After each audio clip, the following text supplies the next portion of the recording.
All right, we're live during YouTube down, so that's cool. Perfect timing for a YouTube live stream. I heard we were podcasting.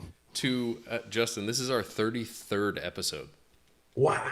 Can you believe we did 33? Phenomenal. Yeah, it's amazing. Survive. I can't believe we survived it. I can't either. 33. I can't either. With all the Thursday morning hangovers that I have from this podcast now, it's like we haven't been banned from YouTube either at this point. I mean, Lawrence, that's how I feel every Thursday morning. So we should probably, can you do Zoom calls? We should probably introduce Lawrence because we have a guest. Yes. This Hello, is everybody. Our distinguished guest, Mr. Lo Torres from Oakland, California, one of our great friends in the car community and beyond. Yeah. He is, I think he's more or just about as financially literate as we are. So this will be a great conversation. Sorry, you meant financially illiterate. I think you got your words mixed up there. Yeah, we're about as financially illiterate as we can get here. Well, I appreciate the very kind introduction, and I'm happy to be here today. I come with a lot of questions, and hopefully I come and I can't even speak tonight, but I hope that I'm able to take a drink for that. Take a drink for that. Let me take a Cheers, boys. Mm-hmm. Yeah. What's everyone drinking? I'm on the Elijah Craig small batch again. What are you drinking, Lo? Arizona green tea, iced tea with Jack Daniel's honey whiskey. Dude, that honey whiskey's pretty magical. I think I've told this story on this podcast before, but that was my gateway drug back to whiskey. Was the honey whiskey. It'll get you. You look like you got a new bottle over there. What you got going on? No, I'm drinking the bottle I got for you, Trey, but I couldn't ship it to you. Right. I'm drinking your gift. So you drank that after the McKenna last week, and you said it wasn't very good. So I'm assuming you started fresh palate this time. Mm-hmm. Is that an ice cube in there? It's better. Yeah, I had to have a cube with this to start. Don't worry, no more cubes after this. Okay, good, because that's a good way to ruin a whiskey. Hey, first of all, how dare you? Second of all, who do you think you are? It's Trey. We should. Yeah. I need like a soundboard so I can play like just stupid sounds. Like I wish we had the song. Would be like, who do you think you are? All right, we should get into the topics. Yeah. What topics? We don't get into topics. That felt weird just even saying it. That's why I said, how dare you? So, Justin, you had a video blow up this week. I mean, and I'm entirely going to steal the concept of it. So, yeah. Is Justin's video or like the blowing up video of him like selfie on the toilet? If you have that video, send that video to me and I will pull that video up because I guess some more context for our audience is Lo has an uncanny ability to FaceTime me while I'm on the can in the morning. Yeah, it's just it's more of a can call, a can time rather than a FaceTime. To be fair, like statistically that's highly probable with how much you're on the can. So you're taking a poo like 3 times a day. This is 2 times a day is the usual bowel start to this podcast in the history. In all 33 episodes, most random topic start. Twice a day is normal, guys. You guys should probably get your colons checked. And I'm able to catch Justin on one of those moments a day. Yeah. But anyway, yes, there's a certain topic that is popular on YouTube right now, and it is God damn it. The C8 Corvette is where he's going with this. The C8 Corvette. He's made 2 videos on the C8 Corvette. And your most recent one is like, is it going to be a depreciation nightmare? Yeah, I think that video is crap, but it was one of those make it and ship it. It's crap from a video production standpoint, but I did the research and everything. Content standpoint, I think it's good. I enjoyed it, and I actually used your creme de la creme in the video I recorded today. See, it's off the cuff. I'm trying to take a note from my current boss and friend is I'm just trying to be 1% better in each of my videos. So I'm trying to improve a little bit each time. Yeah. And the more shots I take, I think the better I'm going to get. That's all you can do. I just like every single video is like a different thing. The one I shot and edited today was like, that's a different one. But the C8 topic on YouTube, we did some search volume research on it, and it is it's a hot topic right now because that is the creme de la creme of cars. Mm-hmm. Yeah, so I'm going to make a C8 video. By the way, Justin, I have ideas, and they involve you. So my video got much more complex while I was driving to go pick up my kids. I had these ideas, and I'm like, oh, I'm going to need Justin for this. So Yeah, let's collab. You can probably use Low too. Yeah, I don't know if Low is right here, but on my screen it is right here. Yeah, he is actually. You're really good at that. I don't know how. Yeah, there you go. To your left, Low. High five to your left. Yep. Boom. Oh, you guys nailed it. You guys nailed it. Good It job. looks bad on mine. I hope it's not right, is it? No, it is. It actually is. I'm not fucking with you. Granted, I probably should have been. Now that I'm thinking about it. Yeah, because on mine it looked like we were both going to opposite sides. So, oh my goodness. So, crypto's weird. So Yeah, I let's finally get into started. the finance I started finally investing in some crypto. Right, I got some. I have like $500 in Ethereum. And man, that thing swings. Like, I guess I'm a little more tolerant of it with this month, this year in the market, because it kind of like this. The S&P this year has kind of been like crypto. So I guess I've kind of gotten used to it. But whoa, that thing moves. Lo, have you looked into any of the cryptocurrencies much? Yeah, actually, I'm pulling it up right now on my Robinhood account. I think, yeah, I was in Bitcoin Cash. I had like a couple $1,000 in it like 2 years ago. 1,000, actually, yeah, $1,000, and I bought it at 530. I actually lost, so I think what did I buy? No, I bought it at 265, and then I sold at 230 something because there's no way to track it. I don't know what to look at. Like, I can't really put a feel out there, and the only thing I was trying to draw conclusions with in regards to this particular cryptocurrency was like, when the markets are down, does cryptocurrency go up? Yeah, it seems like only couldn't- sort of. And part of the reason I've stayed out of it for so long is I think I've been trying to analyze it more like a stock than than an actual like currency. And so I've kind of just been slowly putting money in. But I actually just listened to this podcast today. So Justin, it was a podcast I was telling you about. We analyze billionaires, or I don't know, something like that. I should probably actually pull up the name so I can give them credit. But it was a very good, like, if you're a finance nerd, We Study Billionaires, what's it called. If you're a finance nerd, is a very good podcast. This guy went like super deep, but he was talking about Bitcoin and cryptocurrencies in general, and it was a very interesting concept. Basically, how he's talking about currencies worldwide and how the U.S. dollar is the standard and it can't continue to be the standard. And they were talking a lot about inflation and deflation. And I don't know, he made like a very, very interesting argument for just holding Bitcoin as an actual asset, similar to like a dollar or gold.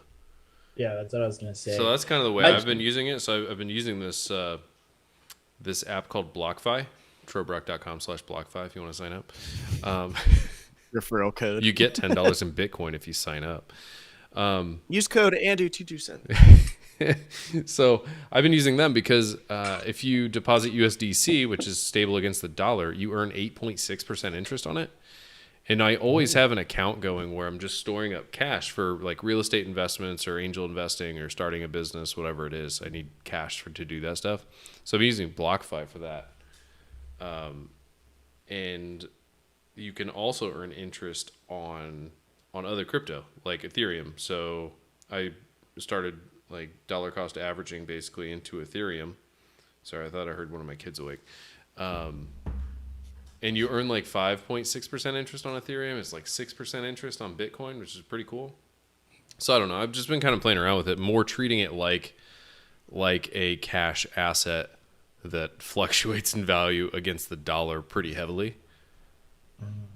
Currencies are like foreign exchange is just kind of like confusing if you think about it, right? Like if you lived in Europe, you would look at the dollar as changing in value, but if you live here, you look at the euro as changing in value.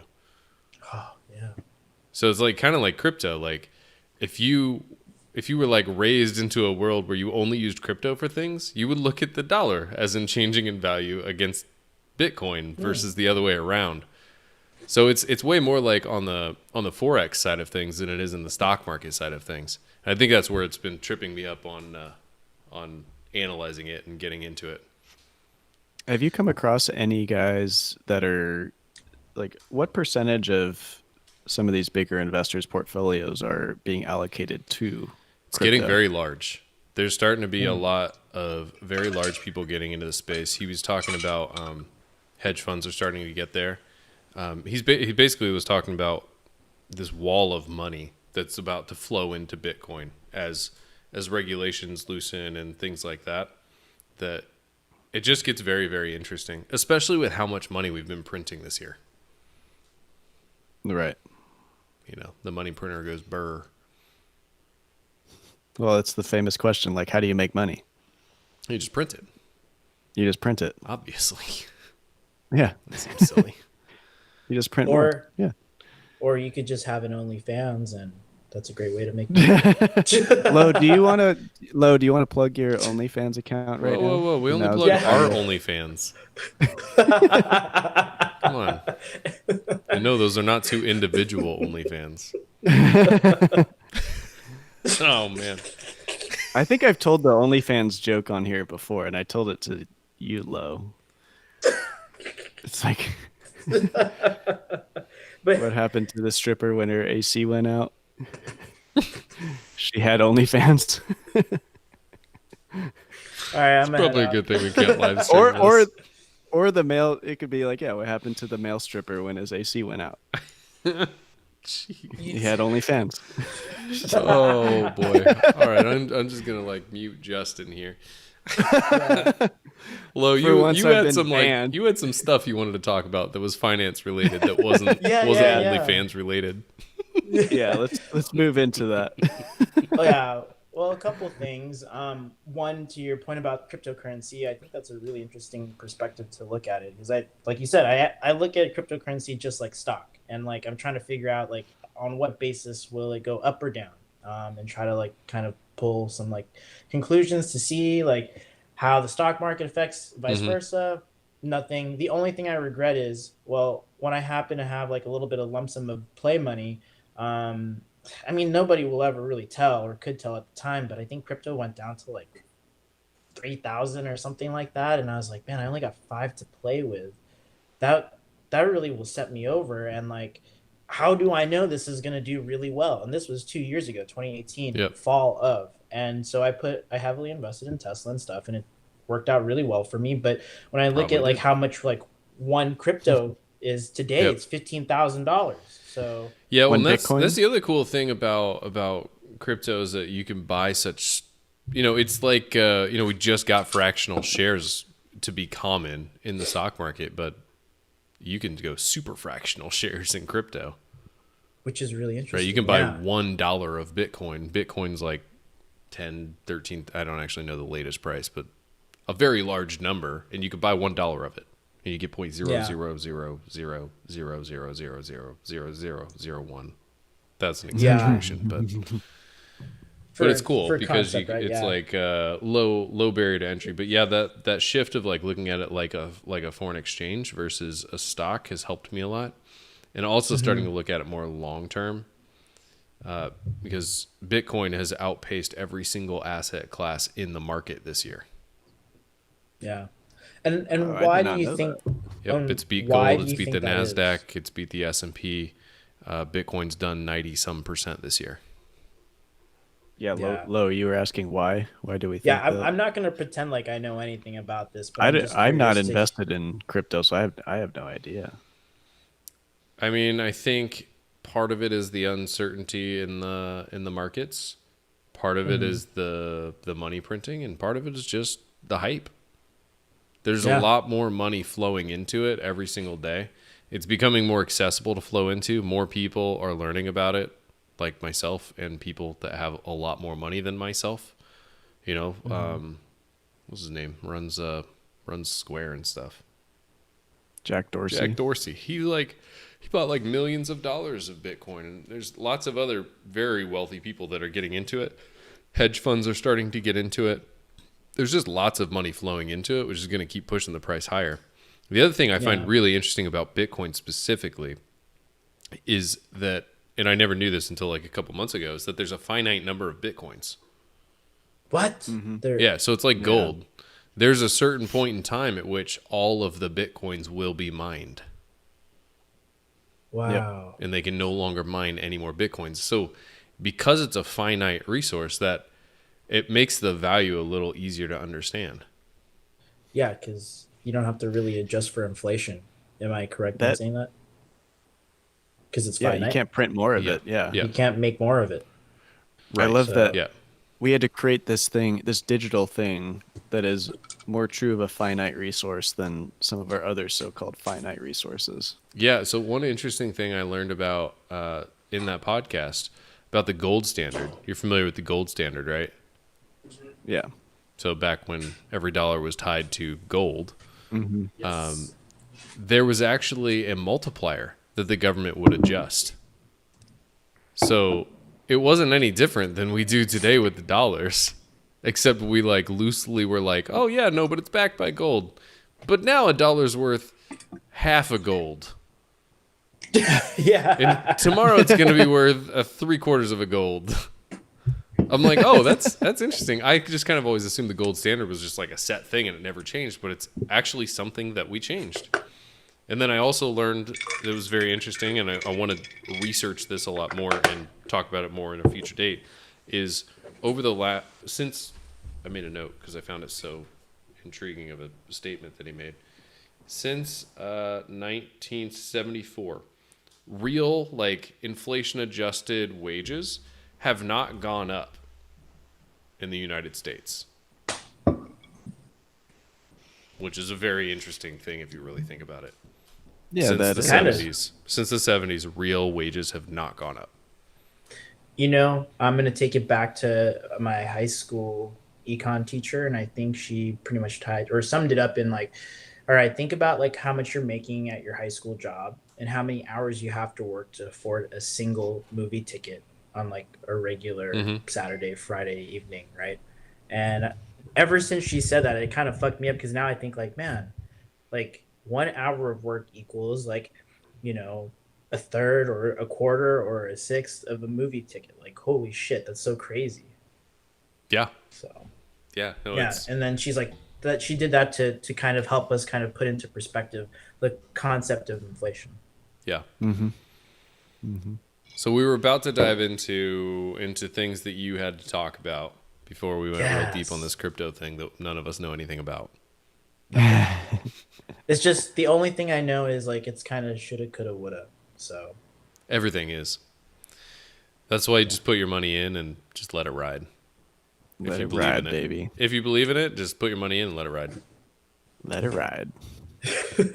Sounds like a typical Saturday night for me. Just kidding. I guess I should have actually in the intro for Low, I should have said that you are also a real estate investor and invested in the stock market as well. And that's some of the stuff that you wanted to talk about.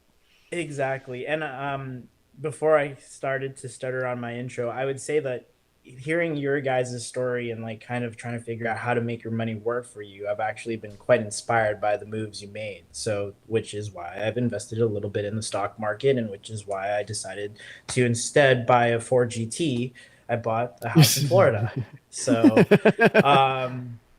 and that was a really smart move. And thank you guys for inspiring me to do that and be smart with my money. And I'm excited. It comes like full circle. Now I'm here, so I can talk about my experience. But should I give the listeners or viewers like a background on my situation? Yeah. So Yeah, first, like there's no listeners or viewers. Second, in 30 it's years from now, we second, want to come back to it's this. Who knows? awesome that you're taking financial advice from a podcast called The Financial Illiterates. But it's great though. Third, Yeah, I go mean, ahead. like it's we're very much.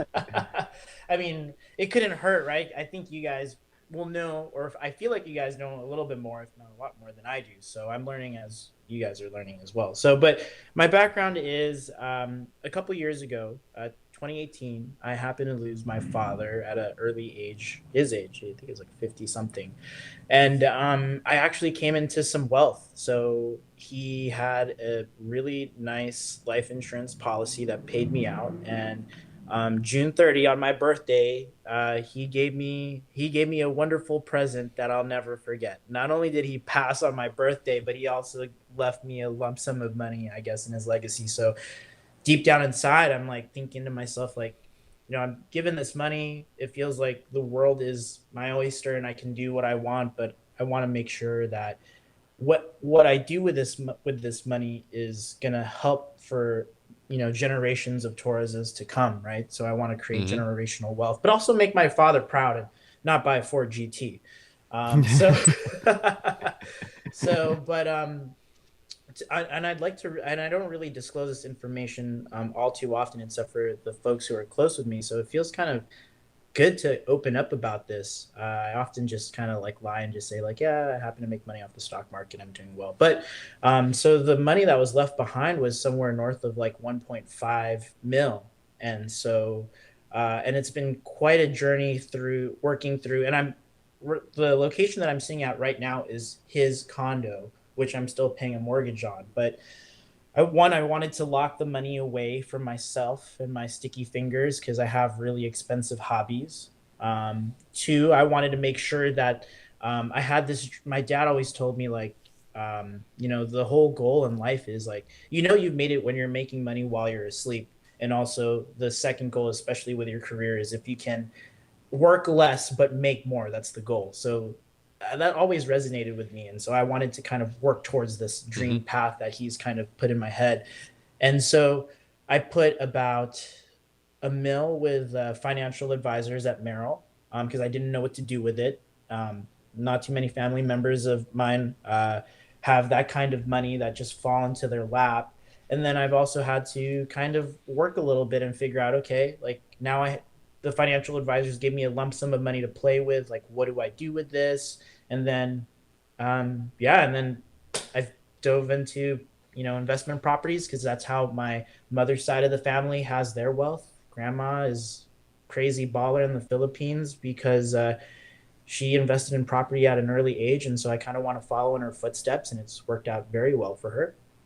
But I also want, so that's like my present, but I also want to work on my future and figure out, okay, I have this money. How do I make it work? But how Hmm. do I allow myself, how do I make it work for myself currently? But how do I not pigeonhole myself financially and stretch myself thin financially for the future if I want to invest in other properties or other things? So currently, right now, I'm in a funky situation because this house is, the deed is in my name, but the mortgage is in my father's name. And right now, with my current job, I don't really qualify for a mortgage, but I have the cash to back it up. My Yep. debt to income ratio is like Welcome to exponentially high mortgages. right now. Yeah. And so, like, just to kind of at a high level, kind of give you guys like an overview, it's like, the question that I face now is like, if I'm working towards the next investment property, do I pay this place off in cash? Do I figure out creative ways to finance it? Do I pull out money out of the Florida home, which is paid in cash already? Like, what do I do with myself? So, and then I also have the habit of cars, and how do I kind of fit that into like all this? Yeah. So, but to really sum it up, why I'm coming to you guys this evening with my questions, I have three. One is like, how do I lower my monthly mortgage with my current financial situation? Two, how do I start planning the roadmap with my current situation for the next property investment? So I'm putting together the foundation for that next thing. And three, it's like, Well, forget about 3 because we could always talk about cars and I could go on. But those are the 2. We Yeah. always end up on cars eventually, anyways. Yeah, we'll save that. So That'll be like we'll the chair. save That'll be dessert. We Yeah. have an that'll be appetizer bonus. question. We have a a main Yeah, course question, and then we have dessert. that's the dessert question. But those are the 2 big questions. Lower my monthly mortgage, start planning for the roadmap for the next investment property. So Okay, so yeah. my first question is, what type of investing do you enjoy the most? Like, what financial instruments do you enjoy the most? Meaning like financial instruments in what sense? Like, if you Like, had to pick stocks versus real estate. oh, I love real estate. Okay. Stocks is cool because I'm not on social media too much, but it's kind of like my social media. Like it's Mm-hmm. I get to see like progress Yeah, in yeah, news, yeah. and it allows me to stay in tune with the current events of the world. But it's not really like something that I enjoy. I like the idea of having a house and having to like maintain, like manage the Mm-hmm. property and all that stuff. Like if the world were to go to shit, I could live in this asset. Yeah. So Cool. No, I ask because a lot of people yeah. will like get into stocks or get into real estate because like someone that they knew did well in it, or someone that they see as successful is doing it, but they're not like really passionate about it. Especially real estate. Like, that shit's a lot of fucking work. Yeah. I mean, come on, man. Justin doesn't know, he doesn't do any of the work, but I I will tell you this. Like the old It is all saying, Trey. yeah. The saying like a lot of folks that I've come across in my life say, don't do business with your loved ones. And I made the unfortunate decision to do business with my mother, who by trade or by her work, she's a property manager. And so, but I thought that like it would be really easy to work with her, but it didn't work out very well for personal reasons. And so I'm working with a property management company. But long story short, I want to be more hands on. And so I'll have the Florida property like on autopilot, but I'd like to purchase some property here in California where I can actually like visit, maintain myself, or mm-hmm. work with the tenants. So is your goal to have your investments pay your salary? Like, pay whatever you need to live on? Yes, 100%. So what do you know what the number is that you need? I mean, to be honest, I think like all I need is like 75K a year to be able to like be cool. 80, I think 100K I think is ideal for me. And what So, sort of real estate are you investing in? Are you investing, or do you even know? Are you investing yeah, like for single cash family. flow or for Oh, growth? right now it's for cash flow. So I have it set up where the money that I'm making from that property pays for 2 things. One, the HOA payments. So my Florida home pays for the HOA payments here in Oakland, which is about $500 a month. And by the way, I make my take home after like all the stuff with the property management company. I think it's like $1,700 for the property in Florida. So 500 of that pays for the HOA, and whatever money is left over goes to either emergency or like repair funds that I need Mm-hmm. to make or put towards the Florida home, or property taxes for either homes. Property tax for this property. So my father bought the Oakland condo. It's a 1 bedroom, 1 bath in Jack London. This is like what 400. He bought it at like 460,000, and the freaking tax here, the property tax is $8,000. It's ridiculous. That's why you don't own High. property in California. I know. Justin California's told me the about worst. that. Yeah. I was like, Sucks. Trey is going to tell you not to own property in California. If you already own Yeah. it, that's a different thing. So if you own it and it's not an investment, it's a different thing. And California's got the worst landlord-tenant laws for landlords, and their taxes are a freaking nightmare. It's egregious. Yeah, it's $8,000 really for- insane. How Yeah. do they determine the tax? How do you determine the tax? Property tax here in California.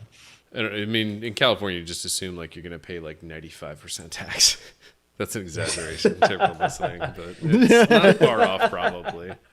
That's why Trey moved as far away as possible. I don't actually know what the property I don't tax blame is out there, but it's. Like, I mean, even just like if you were to rent that out on all your income, you have to assume you're going to spend 50%. Whereas your Florida property, you're getting all of your income. No income tax Correct. there. Which is beautiful. You're right. But Florida. and it's crazy that you say not to invest in California, but foolishly, I have this dream of buying a home down in SoCal, like a duplex. Have one side have a permanent resident or a renter, and then the other side would be Airbnb. But I wanted to have like a vacation home so I can visit friends over down there. I mean, that's a completely valid reason, right? Like, what I wouldn't do is I'm not going to build our like investing business in California.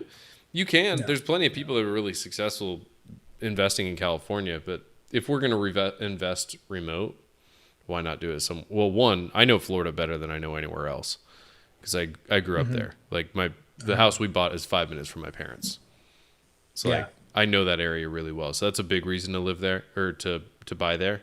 Not to live there yet, maybe. Still got to convince my wife on that. No, we don't get any snow here. I'm like, keep waiting for the snow. What? We've had snow we've had snow 3 days since I've lived here in the last 2 years. It's ridiculous. I feel like scam, like false advertisement. Like Kimmy came out here like a year or two before doing consulting, and she calls me and she's like, "There's so much snow we can't even get out of the driveway." And now we move here, and I'm like, "This is There's it? no fucking snow. This is it? Like really?" But no. So like no taxes is a big benefit there. The landlord-tenant laws are a lot better there. I know the area really well, but like if you want like a vacation home there in California, get a vacation home there in California. Like there's no reason to stop you. Like taxes paralyze a lot of people. They do a lot of weird stuff that prevents them from getting wealth because they're afraid of paying taxes. I watched this one video with Graham Stephan and Mr. Wonderful from Shark Tank, Kevin O'Leary. He's like, don't ever worry about taxes. It's your biggest mistake you can make. If you're paying taxes, you're making money.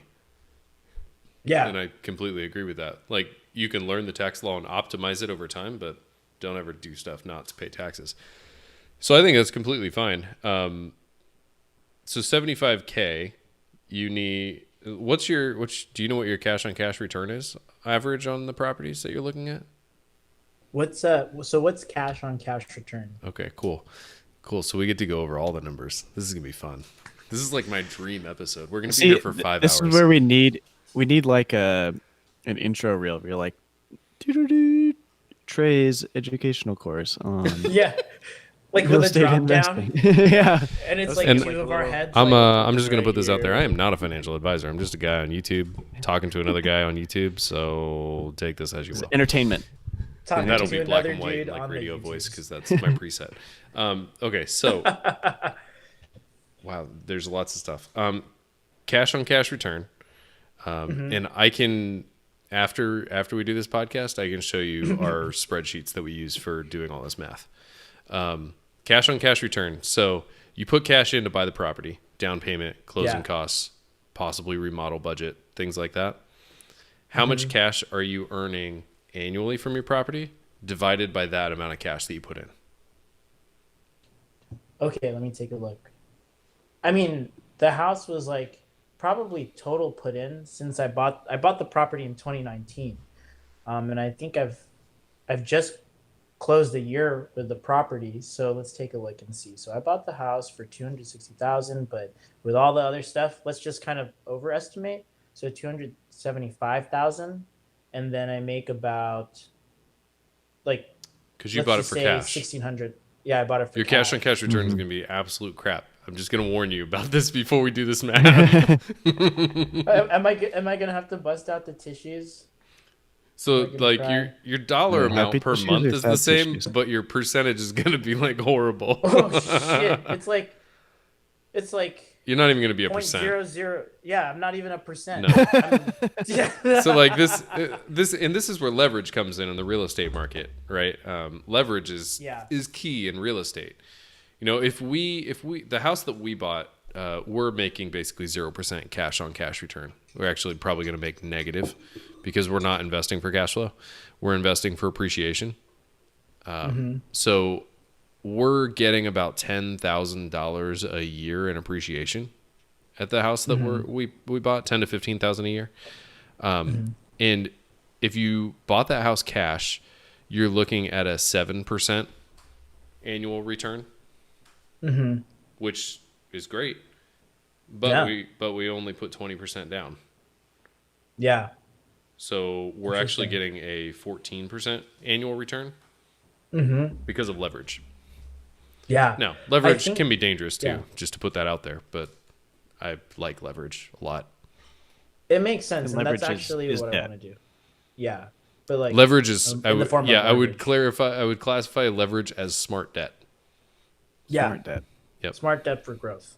Yep. So Yes. yeah, I think in my case, the reason why I wanted, well, one, it was kind of weird because I took the year off. So 2018 passed away, 2019, I was like, you know what? I need to just handle some of his affairs, and I need to just take a year off to just cool off and figure out what the hell I'm going to do. And so at that point, when I tried to go for or apply for a mortgage, I didn't because, I stopped working, right? No cash flow, no income. And so the only option I did have was to buy cash. Yep. And do I regret the decision? No, because I think this is, I'm really happy because I'm learning right now while I still have a lump sum of money locked away. And you shouldn't regret the decision because you can always undo it. Yeah, by selling the property. Or refinancing. Well, I think this is we'll get to kind of that. what We'll get to that in just a second. Yeah. So you need. Yeah. So what's the cash flow that you actually make from that per month? Not Like the cash on take cash home? return, just the dollar value. Yeah, like 1,600. 1,600. Okay, so divided by That's 1,600. So you need rent. four of those properties. Yeah. That's not too Which many. is actually that's very doable in the Florida property. I mean, I will be honest. The reason why I'm looking at the SoCal property is for a very stupid reason, Trey. It's a series of events, mostly started by Justin, that's led me to this very point in my life. And I would say it started off with, the Bulls documentary, The Last Dance, where Michael Jordan takes everything personally. And then I kind of have like that fuck you spirit inside of me. Well, if you step on me, fuck you, I'm going to shit on you. And then on top of that, I went on a date where the girl criticized me on the shoes that I wear. And I was like, well, if these are $40 shoes and you're going to criticize me on these, like, you don't know who I'm about. So, and that's what kind of sparked the idea of doing the SoCal property. But now that you put this into perspective about doing four Florida homes versus one SoCal home to meet the goal. You can have your four homes, assuming you can actually find the houses. You can have those right now. Yeah, I know. That's so fucking crazy. So you have. Yeah. I'm gonna round it because I couldn't remember the exact number until I finished doing this math. But $250,000 in equity in that house, right? Mm-hmm. If you do a cash out refinance, take 60% in a mortgage, so you still have 40% equity, and that's our target value for equity. I don't ever really want to have more equity than that in our properties. You take that, you're going to get $150,000. If you put a 20% down payment on 3 $250,000 houses, you need $150,000. I can do that. Right. So you need to find the 3 houses that are going to net you $1,600 a month, which would be amazing. $1,600 a month, Justin. We've never ran properties that way. We're just in a completely different market, which is so funny. We're both in Florida, but we're in a completely different market. But yeah, aren't you in Orlando? You're in Orlando? Yes. Orlando, Oviedo, border. Yeah, so find the 3 properties, and then you just need to find someone that'll give you the 3 mortgages, which shouldn't be that hard. Yeah, you need to find a good I mortgage probably even have someone broker. I like my mortgage broker in Florida can probably help you with this. Actually, that would be great. I called the mortgage broker. So here's the really weird thing. So according to the mortgage broker, based on my current income, which is not a lot, I'll just disclose it right now. Tesla's paying me a terrible $22 an hour, but that's a whole nother story why I'm accepting it right now. But my debt to income ratio is ridiculously high with my father's mortgage. But that's the asterisk in this particular conversation. So right here, the mortgage is still under my father's name because I can't get it under Uh-huh. my name. I can't refinance it or apply for a mortgage. So, but because this property, the deed is to my name, this counts against me. Uh-huh. So it's unfortunate because like I thought I could like work an But angle where I'm like, yeah, but you might not be able to do it with one, but you might be able to do it after you get one more, maybe. At a certain point, rental properties, you can qualify for a mortgage off of the rental income you're getting. Now, you might have to put more down for those because they're going to be what's called portfolio loans. So a lot of times when you get a single family home, it's what's called a conventional loan, which is just like anyone buying a house. They get a conventional loan, which is then eventually probably sold to Fannie or Freddie. Right? So it's got to conform to all these rules. But there's lenders like the one that we use. It was one of my interview questions for them is they do portfolio loans. And what that means is that bank actually just will write you the loan and then they don't sell it to Fannie and Freddie, which means they have more leniency in what they do. Now, you're going to typically pay a higher interest rate. You're going to typically have to put more money down. But the other thing that banks like this can do, they can give you lines of credit against it too. Which that's actually something I would look into in your condo is if you can take out a HELOC. Yeah, Because Jefferson was that's talking about that. another access to capital that you have. So funny thing about that is I don't think I can pull equity or do a HELOC on this property. However, because I got a crap load of money invested with Merrill Lynch, I have what's called like I forget what it's called exactly, but the abbreviated version is an LMA. I'm borrowing against my assets. Yep. So I have $425,000 Mhm. that's ready to be like, for whatever. And the interest rate is like 4.25%, which is kind of like the interest rate right now for What's the mortgage. interest rate on your mortgage at your condo? Do you know? Good thing I have this right here. I'm 4.25%. So, I mean, I don't know how much that And that condo costs, but you could potentially use your credit and your 1 million in assets with Merrill to buy that and then cash out refinance the thing at probably That's you're what- going to look at like a 3% interest at today's rates. Right.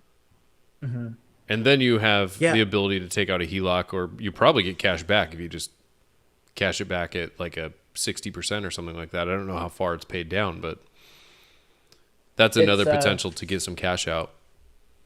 and that's exactly the problem that I run is I have a lot of cash tied up and I'm not liquid. And so, that's the whole goal is to be able to free some up for some future investments. And this is kind of like an eye opener to me. The thing that I have like crazy difficulty like wrapping my head around is so that $425,000 to pay this home off. How does that work? So that, like, I don't know. I don't understand the moving pieces. I think I can see it happening, but I don't know it at like the granular level, I guess. So you'll want to make sure you line up a mortgage broker that basically says, yes, we can do this before you do it, obviously. But you would take your line of credit and you would pay the rest of the mortgage effectively. And at that point in time, Yes. the mortgage is gone. It's not under his name anymore. You just own the property in cash because the deed's already in your name. And then you would Yes. take out you would do what's called a cash out refinance. And you can basically choose any number up to 75% typically of loan to value. Like go with like 60 or something like that, depending on where the current mortgage is. Yeah. And then you just get that cash back from the bank. And then you would pay back your line of credit, which theoretically is going to be more than you took out to buy it. Yeah. And then you have that cash. And at the very worst, it's net neutral. But now you can put a HELOC on the property because it's in your name. Oh, that's so freaking genius. It's making sense. I don't know if it's the whiskey That's It also helps. helping. It definitely helps. But You always Yeah. have to reevaluate the advice that we give on this channel the next day. Did you write that down, Lo? Did you write I that down? did. I did. Okay. I'm really Um, excited. And like I said, So- find a good mortgage broker. I can introduce you to someone that will know a good mortgage broker. Yeah. I can actually introduce you to a couple people out there that know a good mortgage broker. So my realtor that sold my house in San Jose, he's the co-host of the Bigger Pockets podcast. So Should I know this? I should look into this. yeah, you should, I mean, if you're in real estate investing, you probably should know who Bigger Pockets is. But I could introduce you to him, and then I have another realtor down in Los Gatos area that helped us buy our first house. She's really awesome. They will have a mortgage broker that they can connect you with, guaranteed.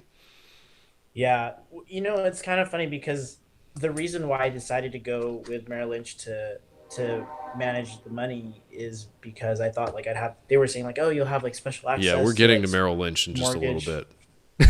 Yeah, and I'm like, all right, cool, like this is gonna help me. And then now I'm here and I'm like, yo, like I wanna like, put this get a mortgage for this place, or like what can we do with the Florida property? And they're like, well, we can't help you because everything's super strict because we're Bank of America. And I'm like, fuck. Yeah, they are So- Bank of America. Yeah. I know. So- and I was gonna. Yeah, so I think basically where you're at is you just need to find the mortgage brokers and talk to them, because you could literally be financially independent in the next 3 months.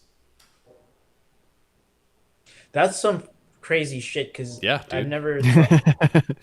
Yeah, I wish I looked at my That's the finances dream. and could say the same thing. Yeah, me too. Yeah. Y'all You're don't in a good understand. spot, Like, man. I'm wearing a white T-shirt, but below this is brown right now because I shitted myself. That could have gone so many different directions. I was like, is this dude even wearing pants right now? Wow. So that's where we're at on the real estate side. Oh, there's the light. There's the light. So that's where we're at on the real estate side. So basically, you can be financially independent in a couple of months. Assuming you get the mortgage brokers, but you just got to push That's the the hard mortgage. part, yeah. You just got to push the mortgage brokers. Find a good one and then push them. Yeah. In The one that Florida, I'll remind me tomorrow. maybe Friday. Hold on, I'm gonna jot a note down. I'm writing physical notes right now. Okay, so I'll introduce is you great. definitely to my broker in Florida, and then probably to someone in California too. But Tracy's awesome. She was amazing to work with on this first property, and I interviewed the crap out of her whenever we were finding mortgage brokers. So we both did Meet Kevin's real estate course, and one of the concepts that he has in that course is your primary and secondary circles, which if you're going to do real estate investing, like that is an amazing concept. Basically, your primary circle is your real estate team. So we have a list of people. We have Tracy, our mortgage broker. We have John, our realtor.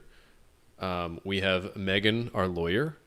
And then a couple of other people, like a home inspector. I now have like a painter and things like that. But there's like 4 or 5 people that are like your core team. And like you just go to them for everything. So John, our realtor, that's who I got all of these introductions through.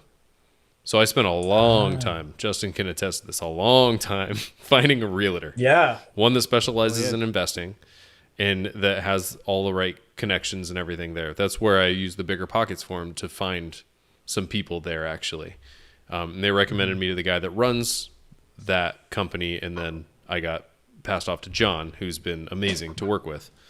So he introduced me to Tracy, who's been awesome, and I spent a lot of time, interviewing her because like I told you before the podcast, like I'm planning on our real estate business being really big. Like 10 properties is going to be small for us. I'm talking like hundreds of properties. That's awesome. So like I want someone that's going to be able to like pull that stuff off, at least in the beginning stages. So she should be able to sort you out. And I had a long conversation with her the other day because we're like, we're trying to buy another house, but neither of us have any money. So I'm getting creative. So I needed to find out how creative I could get. Creative. I was Creative. just trying to figure out how creative I could get. Because the house next door to our house is going up for sale. Like where you're sitting right now. No. Or Next is it the door. Florida house? Our house in Next Florida. door to Yep. Florida. Okay. Yeah. Yeah. Wait, so what did you guys buy in Florida? Was it what was it? Was it a house? Was it a Single family home. Yep. It was a weird one. It's not what we were looking for.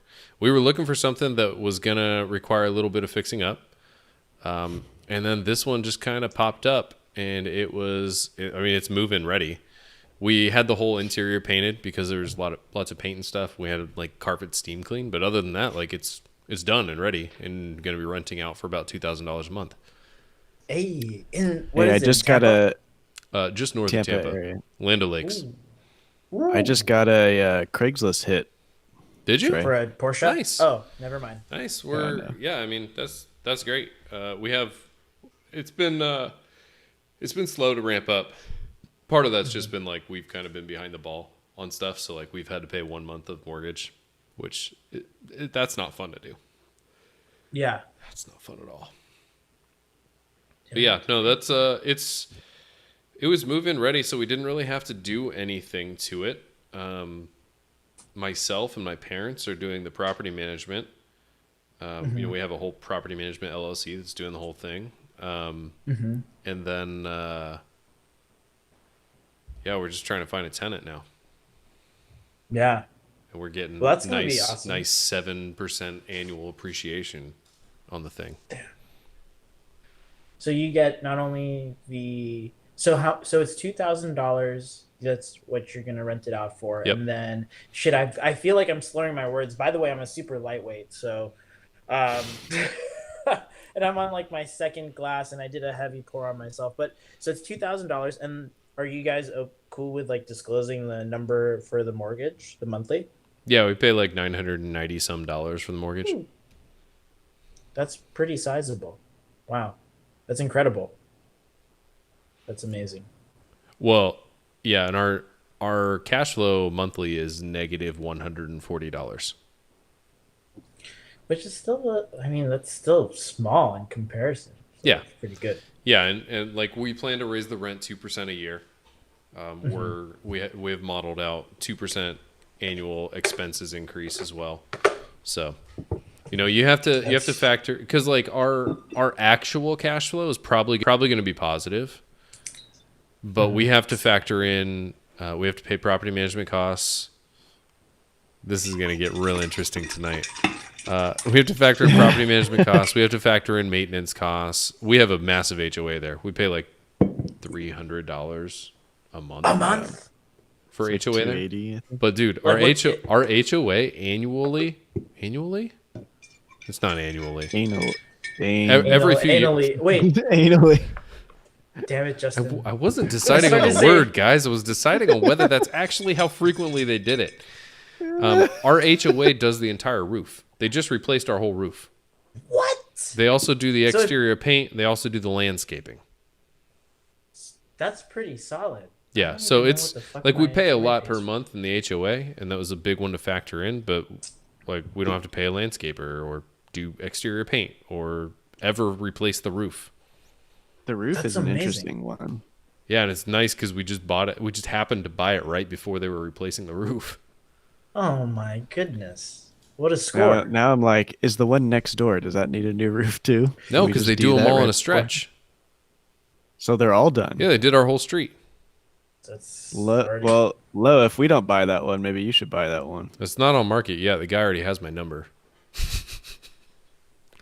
Because I'm trying to buy it off market. Because if we buy it off market, we can get we can mark it down by 6%, and 6% puts it almost in the range where it makes sense.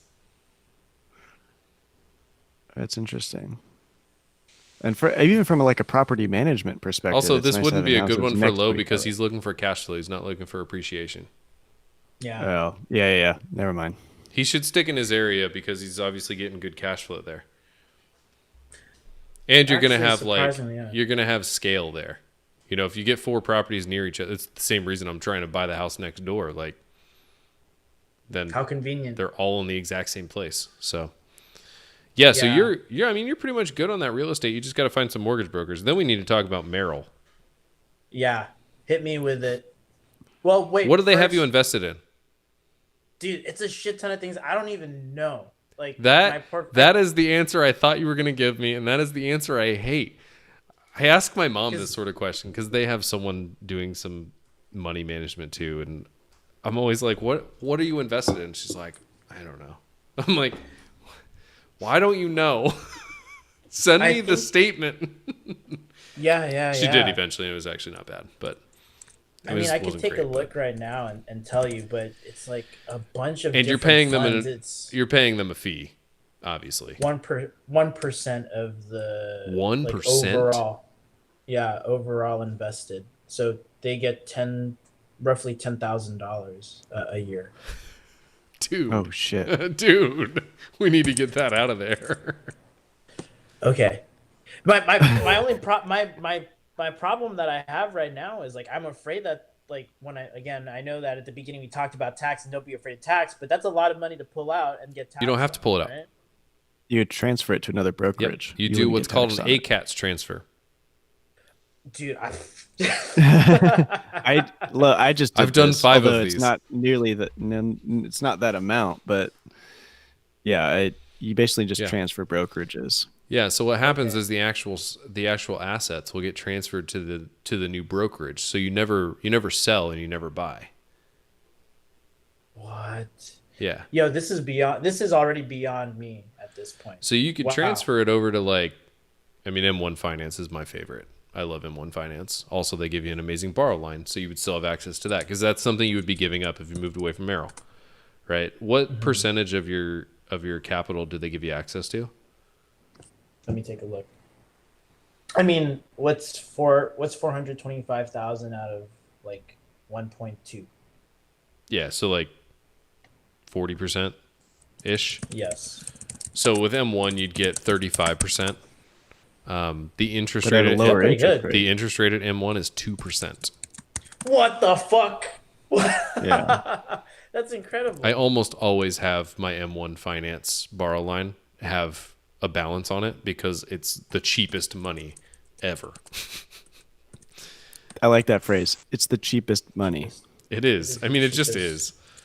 Low. So that's actually what I used to buy the FJ. Yeah. Instead of a car loan, because it was only at 2%, and I can get the title in my name. Yep. Wow. So, this, I mean, $1.2 million is no joke in a portfolio. So, really think this through, right? And I have to be cognizant of the fact that we're posting this on YouTube. So, think this through. That's fine. Yeah. But you can do an ACATS transfer over to M1 Finance or any brokerage that you like. And then you'll get the equities over there, and then you can manage it yourself. You said you're not super interested in doing a lot of management. My guess is they have you in a bunch of index funds. That's what my parents' portfolio was in. It was in a bunch of index funds. And I'm like, cool, bro. So I'm paying you. So I'm paying you 1%. And then on top of that, I'm also paying the expense ratio for probably not Vanguard index funds.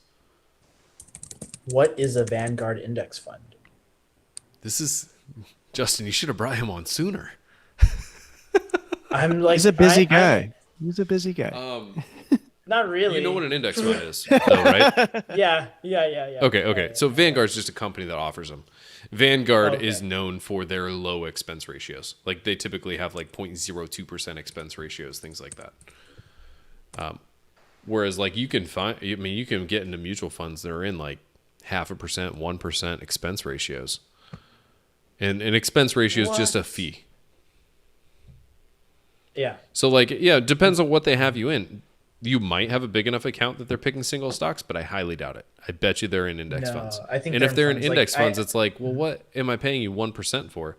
You could set that up. You could set up the exact same portfolio and M1 Finance have it auto invest for you and pay no fee. Yeah, you're paying them $10,000 to just put money in an index fund. Yeah, they're not strategically picking stocks. This is where I think Wealthfront and Betterment are overpriced because they're effectively doing a very similar thing. Well, that's why I switched from Wealthfront to M1. Yeah. Because I Wealthfront gave me which index funds they were invested in, Right. and you could just replicate that in M1, and then So also have access to a better credit line. so like if you do decide to move that over to another brokerage where you're paying basically zero fees, you're 1/7 of the way there to paying your salary already.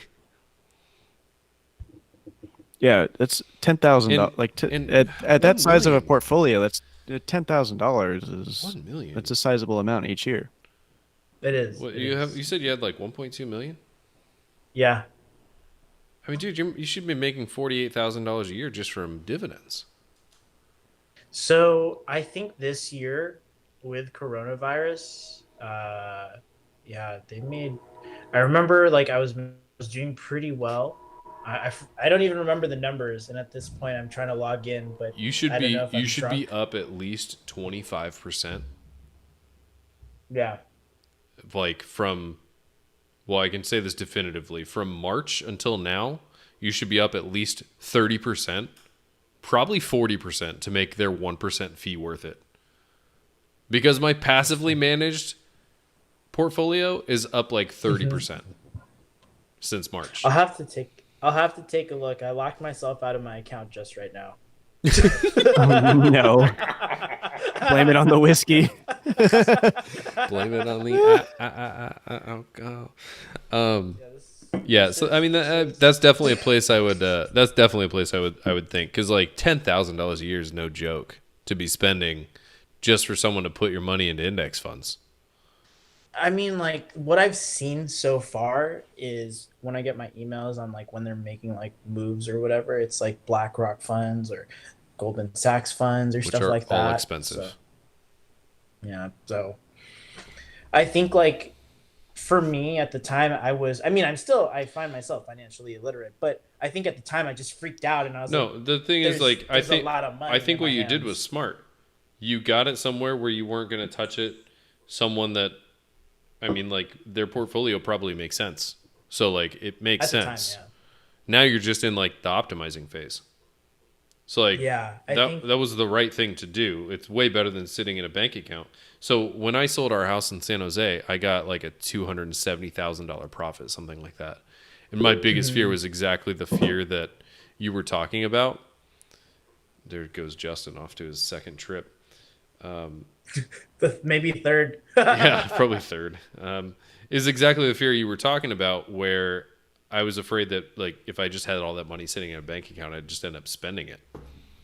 Probably not even on Yeah. anything fun. It would probably just go to like normal, regular expenses. So I like pre-allocated everything. That's pretty smart. And I think maybe I should be a guest like 2 or 3 more times after this as this storyline Yeah. progresses. Because it's really interesting because I feel like just in this conversation alone, I'm kind of like having a lot of aha moments right now. So, because I have it here, I have what I need. Now I just got to really be smart about it to get to my financial goal, which Yep. is really interesting because you would think that Merrill, that's what I'm paying them for. And then I kind of got mad on the phone with Justin. I'm like, it doesn't fucking make sense. Like, why am I paying them $10,000 a year? But here I am on your guys' podcast or stream, and I feel like I'm getting better advice from you guys than I am from them. Well, dude, here's the thing. You make $1,600 a month or Less than. $19,000 Well, a year yeah. from your rental property, right? Mm-hmm. So you add Yep. in what you should be making in dividends on your size portfolio. You're at $64,000 in income annually. Mm-hmm. And then you move that over and you don't pay them $10,000 anymore, and you're there without buying any new properties. Yeah. Shit. I should look into this. This might have to be an offline conversation because I have a Yeah. lot of questions. For sure. Normally, So- Justin and I hang out until for another 3 hours after this. This is really good. Damn, I can't believe it's only 6:46. Holy shit. Yeah, it's like quarter to 9 10 o'clock. here. Oh, that's right. I normally go to But, bed at yeah. like 1 on Wednesdays. Damn. No, but That's so funny. I mean, I Yeah. think you're really freaking close to like full financial independence, which is really awesome. Yeah, because the reason why I guess like back to the whole Tesla thing, I had like kind of a point in my life where it's like, where do I want to be in my career? And I Mm-hmm. want to do something that I enjoy. And so my Uber job was actually, it paid decently. It wasn't the ideal income or like the salary or wage that I wanted to make. It was like 35 an hour, which is less than what I was making at the startup by quite a bit. But it was like, I'm in a car, I'm testing out Mm-hmm. technology. This is the shit that I like, and the benefits are good. The environment's good. Coronavirus hit, fucked me up. Uber went under pretty much, and then they cut my division. So I'm like, all right, what's the next best thing? Is Tesla. So I think that I'm taking a hit there, but if I can focus on my passion and my career, and I'm taking a financial hit, I want to have this stuff on the side working behind the scenes to really keep me afloat to continue this career path that I want to take. Yeah, so like that's my question. So we get 75K in passive income. You could theoretically just not work anymore, right? Yeah, You but I get to want to. you get to that point. What do you do next? Like what are your next financial goals? Like I personal think and it's financial just goals. Yeah, I mean, personally, I would eventually like to get. I told myself because I see a therapist for this, but I feel guilty that this money fell onto my lap. I didn't earn it, right? So I've told myself as a personal financial goal, I'd feel a lot better if I can double or triple what my father had left, and I'd like over time, of Mm-hmm. course, right? But if I can do that, I feel like wow, I've really used the money wisely, and I feel good about the decisions I made because now I'm times two, times three of what he left behind. And I think that at that point, I'd like to eventually treat myself to a Ford GT. Um, and that's really it. That's all I want to do. And I want to be able to still continue to work in the automotive industry and technology and continue that path. But I want to have this other kind of personal finance, like have this other stuff on the background. So those are my goals. I don't want to have to work for a paycheck. I want to work because I want to work for fun. Yep. I mean that's the goal. Sounds like the dream. Yeah. I mean, it's there. You guys have definitely like opened my eyes to it. Dude. Um, Yeah, I mean, you're literally there. Like you don't like I said, you don't even need to buy another property. yeah, I just need to move that stuff over. So You need to get your portfolio focused on dividends. You need to stop paying them $10,000, and that's it. All of a sudden, now you have $75,000. Justin, were you here for that? I heard about the $75,000, but I Okay. missed the last about 4 minutes. Yeah, Yeah. I was No, visiting the my last 4 minutes office. we were just talking about you going to the bathroom. Okay, so That's fine. I'm so surprised Lo didn't FaceTime me. I thought he had that your sense. goal is well, dude, to I gotta go, dude. your goal is to double. So Yeah. if you make that $75,000 and we just like completely ignore that, but you continue to make like $50,000 a year, say, but you don't need to spend any of that money, right? Because you're making No. all the money from the 75K. You put $50,000 into the market every year, just like under a regular ass 8% annual. In 15 years, you'll have $1.4 million. Just on Yep. my shit alone. Just putting Wow, $50,000 into the market every year. that's impressive. This can be doable. So How long again? Oh, 15 years. beautiful. Yeah, that's very doable. You know, that's in like a conservative, that's like a put it Yeah. all in VTI, which Justin knows I'm not a fan of that. Can It's I? good for most people, not for It's good for the not for the average. financially. It is, yeah. Yeah, if you're trying to make Can I- $1.5 million, it's great for that. Yeah. If you're trying to make $1 billion, it's not so good. Can I make a trip to the toilet real quick? Yeah, have fun. Enjoy. Okay, I'll be back. I'll mute myself. That's awkward. This is a lot of fun. We should wrap it up soon, though, because we are at an hour 10 now. This has been a fantastic podcast. It really is. I enjoy this a lot. So Graham Steffens talked about doing these episodes where he does like financial reviews of people. Dude, so I've talked to you before. Like I want to do I looked at being like a financial planner at some point. But you have to go to college for it, you have to take a test, and then you have to like do internship stuff for financial planning. I'm like, well, let's just do this on the podcast.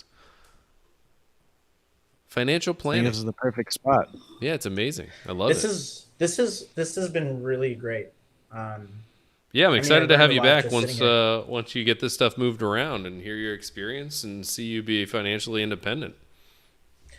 I mean, like that would be to be able to have. I think here's the thing.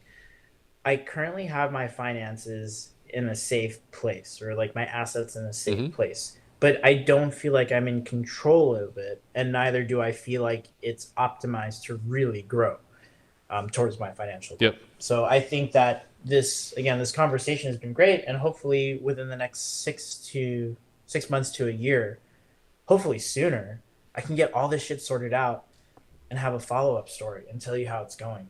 Yeah, that'd be awesome. Cool. Yeah, So this has been we great. should start wrapping this up because it has been an hour and 11 minutes now, which might even be the longest podcast we've ever had. So thank you everyone for listening. For no one, because we weren't live streaming because YouTube's down. I feel like YouTube's working right now. Well, it wasn't working an hour ago when we tried to start this. I haven't refreshed in a Stupid. while because last time I refreshed, my audio went out. Yeah, StupTube. I'm not going This to is say actually- that. I'm still trying to get my channel monetized. I don't know about you. So Yeah, everyone go I subscribe to would my love channel, that. not this one. Don't worry about this channel. This channel's not important. No, as subscribe to usual, you Trobrock. can hit us up on Twitter at Gustin Jabriel and Trobrock. Where can they hit you up, Lo, if they want to talk to you about your Merrill Lynch 1% Project fee? Pegasus. Yeah, I'm kind of a ghost on Instagram, but you can hit me up on Instagram at project.pegasus. That's kind of like Perfect. my creative outlet. So Cool. thank you. Cool. Yeah, it was a good time. And we will talk to everyone else next week. Peace. And then I got to go up here and click the outro and